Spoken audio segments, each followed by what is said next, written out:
Vamos lá, gente. Aula 15, última aula da semana, terceira aula e última da semana, né?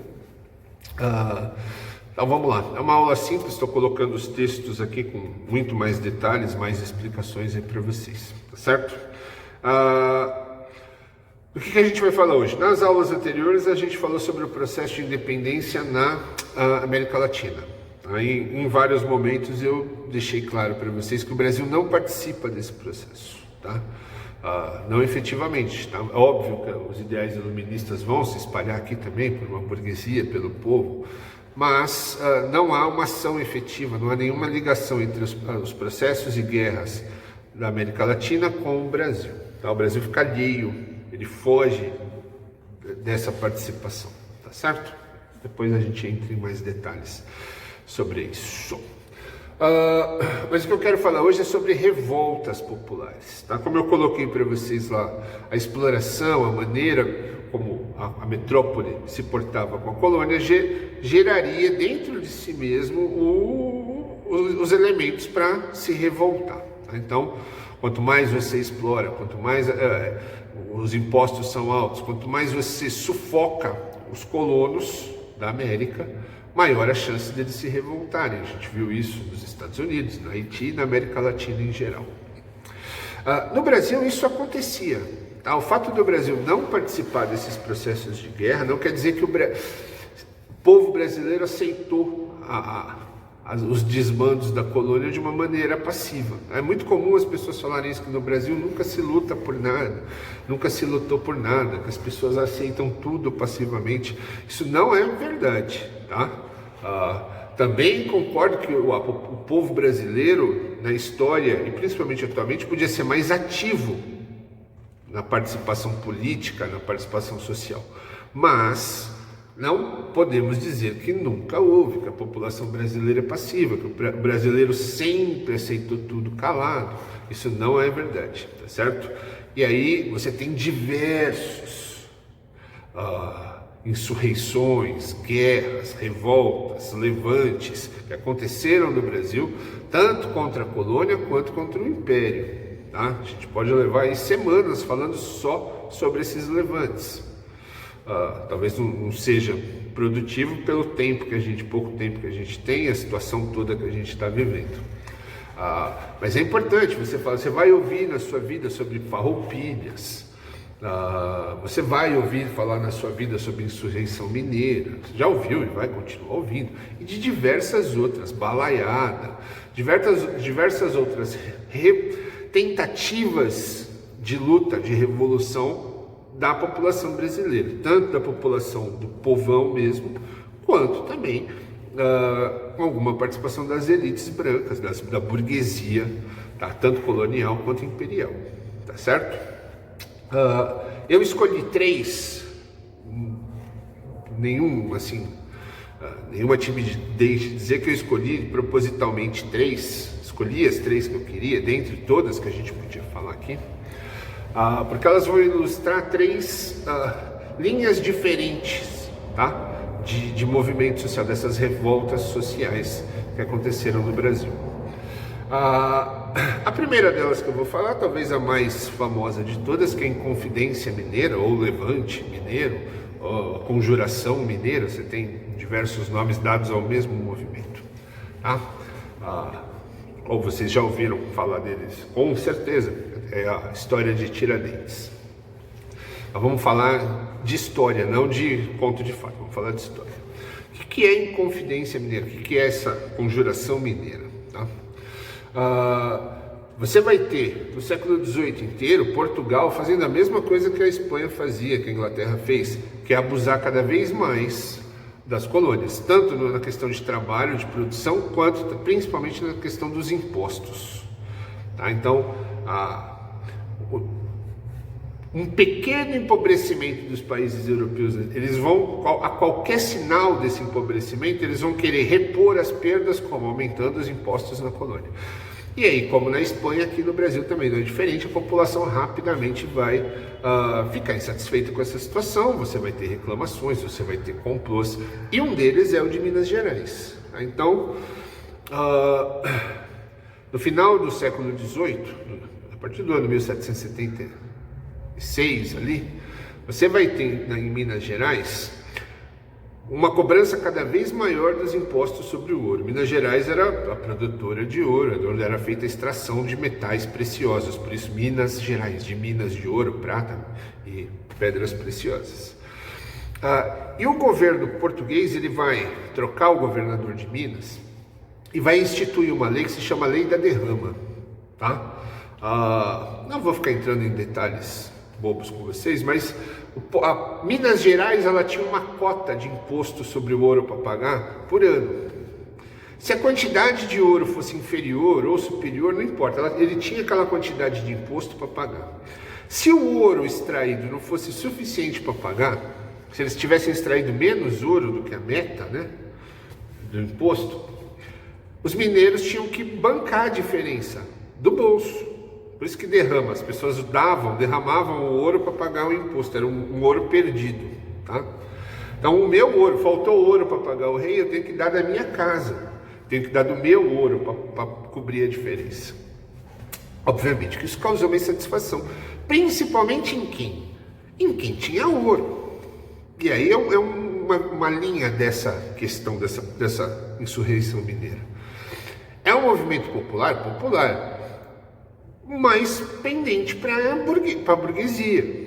Tá? A população, os escravos, os libertos, os trabalhadores, os mestiços, que são a imensa maioria da população mineira, não tem ouro, não tem nada para oferecer ao rei. Tá? Eles vão pagar imposto sobre o quê? Quem vai pagar imposto são os cidadãos que pouco ou mais têm dinheiro. É essa população branca, de elites, livre, que vai se unir, vai começar a planejar um complô, não contra o governo português, não tem intenção de derrubar o governo português, mas de fazer com que essa lei e com que os abusos dos impostos sejam revertidos. Então eles vão planejar, vão criar ideias, começar a criar estratégias para fazer isso, mas antes de colocar em prática, eles são delatados por Joaquim Silvério dos Reis, vão ser presos, julgados. Você tem aí um texto com todos os detalhes. Mas a própria lei da derrama ela era tão abusiva, ela causava tanto problema, que antes mesmo das prisões, a lei já tinha sido retirada. Tá? Então, dentro mesmo do governo português, da coroa portuguesa, se notou que aquela lei da derrama iria trazer conflitos que seriam insustentáveis. Tá certo? E aí vem a história, né? Os rebeldes são presos, vão ser julgados, e aí você vai ter o suposto enforcamento de Tiradentes, que nem se sabe se realmente foi enforcado ou se ele morreu durante a tortura de quem estava fazendo as questões, né, do inquérito. Não se sabe nem se era mesmo Tiradentes, porque foi no Rio, quando o corpo chega em Minas, já está irreconhecível, ninguém que podia reconhecer Tiradentes viu o corpo. E até mesmo a importância de Tiradentes. Tiradentes era um alferes, ele, não menosprezando os alferes, mas você tinha nesse movimento a elite de Minas Gerais, tá? Militar, política, e aí acreditar que Tiradentes, um alferes, era o líder desse movimento, é um pouco de forçação de barra, tá? Mas existiu esse movimento, existiu essa revolta contra a coroa portuguesa. Esse é um deles. Você vai ter logo depois na Bahia, uma chamada de Levante dos Alfaiates, Guerra dos Alfaiates, que é um movimento já muito mais de caráter popular, de negros, de libertos, de mestiços, que vai lutar contra a exploração cada vez mais alta que eles sofriam do governo colonial, né, da coroa portuguesa. Então era uma população abandonada, que vivia na miséria, chamada de Revolução dos Alfaiates, Guerra dos Alfaiates, porque os poucos que trabalhavam, a maioria trabalhava com a parte de alfaiate mesmo, de costureiro. Tá? Então esse é um movimento muito mais popular, um movimento que foi sufocado violentamente também. Tá? Então o governo português mandou lá o exército, matou, prendeu, esquartejou parte dos revoltosos. Então, é um movimento que surge na mesma época por motivos semelhantes, iguais, né? Não totalmente, né? Não é a lenda de Rama que vai causar o problema na Bahia, mas é a exploração exagerada da metrópole, né? De Portugal no Brasil. Então vai unir, só que agora é o povão da Bahia, não é a elite branca, é o povo baiano que vai se juntar, lutar de forma efetiva mesmo, com sucessos, depois vão acabar sendo derrotados, mas tiveram várias vitórias, na intenção que de transformar a Bahia num espaço livre, abrir os portos para o comércio, mudar as regras que sufocavam, diminuir impostos absurdos, as regras que sufocavam o povo baiano, que sufocavam a elite baiana também, mas a elite baiana ainda tem condições, tem dinheiro. No caso dos pobres da Bahia, eles não tinham nada, as pessoas viviam na miséria, passavam fome, então fez com que esse levante acontecesse, não liderado ou comandado por burguesia nenhuma, é um levante totalmente de caráter popular, que foi sufocado violentamente, tal qual o de Minas Gerais. E aí um terceiro movimento que eu queria falar para vocês é em Pernambuco, tá? A insurreição em Pernambuco, tá? Que já acontece com a família real no Brasil. Então o rei de Portugal já está no Brasil, ou seja, Portugal já foi invadido por Napoleão. E aí o que vai acontecer? Com a chegada da família real, a família real vai se estabelecer no Rio, e você vai ter uma mudança no mapa do Brasil, no mapa econômico, tá? Desde a época, lá dos primeiros momentos da colônia, o Brasil ele trabalhou com a plantação, não só com isso, mas o produto principal do Brasil era a cana-de-açúcar. Do Nordeste, Pernambuco enriqueceu, se tornou uma das maiores potências do Brasil, que não era lá grande coisa, mas é uma das maiores cidades do Brasil. Do estado, né? Então Recife se tornou poderosíssima. Quando os franceses e holandeses começaram a plantar cana no Caribe, o preço do açúcar caiu, e aí a cana deixou de ser tão valiosa, de dar tanto lucro, tá? Então o governo português ele começa a perder o interesse no Nordeste. Com a descoberta do ouro em Minas Gerais, aí todo mundo só queria saber de Minas, e o Nordeste o governo português praticamente abandonou a sua sorte, tá? Então ele teve um empobrecimento. Logo depois a família real vem para o Brasil, e você começa a cultivar no Brasil café, que vai dar tanto lucro quanto o ouro deu e quanto a cana deu no auge, que é produzido em São Paulo e no Rio.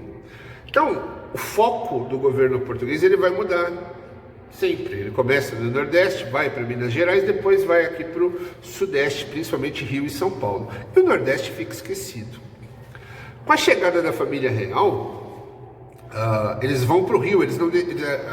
Segundo as lendas, né, a rainha não quis ficar no Nordeste, então vieram para o Rio de Janeiro, que não tinha nenhuma estrutura pronta para isso. Então se reconstruiu o Rio de Janeiro, se remodelou o Rio de Janeiro, na tentativa de trazer, no Brasil se chamava o Rio de Janeiro nessa época de Nova Lisboa, que era a capital de Portugal, né? Tentaram refazer uma capital luxuosíssima onde não tinha nada. Então gastaram fortunas, e essa fortuna que trouxe investimentos e estrutura para o Brasil, ela teve que sair de algum lugar. O dinheiro não nasce da terra, tá? Alguém tem que bancar, tem que pagar impostos para bancar essas extravagâncias da família real no Rio de Janeiro. E principalmente quem vai ser punido? Os nordestinos, tá? Que vão pagar impostos altíssimos, como os paulistas e os cariocas, só que não vão ter nada de volta, diferente de São Paulo e Rio de Janeiro, que foram super modernizados. Super não, né? Mas modernizados. Então, a insatisfação dos pernambucanos é tanto pela situação, pelo abuso que é feito a eles, como também por terem sido preteridos, né? E aí você vai ter uma revolução de grande proporção, tá? Em Pernambuco chegou a se fundar uma republiqueta, né? Democrática, tá? Então, por alguns dias, Pernambuco se livrou do Brasil, do governo colonial brasileiro. Outros estados províncias ali do Nordeste foram se unir a Pernambuco e o Levante começa a ganhar força. Tá? Tentaram inclusive conseguir o apoio da Inglaterra, que a Inglaterra apoiasse essa nova república, porque aí os portugueses teriam medo de tentar fazer a coisa voltar atrás, né? Acabar com essa revolução. Não conseguiram o apoio da Inglaterra, e aí o exército português é mandado para o Nordeste com ordem de matar geral e acaba sufocando essa revolta. Tá? Então, isso muito pouco é tratado. Tá? Você fala de revolução dos Estados Unidos, revolução aonde, um monte de coisa, e se esquece esses movimentos populares, alguns deles assim heróicos, de pessoas do povo mesmo, que vão lutar por seus direitos, que vão querer instituir a República Democrática. São movimentos que por falta de apoio vão ser destruídos pela força militar portuguesa, mas que existiram. Não só esses três, eu tratei de três de momentos diferentes, o movimento burguês, o movimento popular, e um movimento que vai gerar uma fundação, mesmo que provisória e curta, de uma república na América do Sul, separada do Brasil, tá? Já com o rei de Portugal aqui. Então são momentos diferentes, mas por motivos muito parecidos, muito semelhantes ao que aconteceram nos Estados Unidos e no restante da América em geral, que é o abuso da metrópole, tanto na parte de trabalho, na parte de produção, quanto principalmente na parte tributária, que seriam os impostos. Beleza?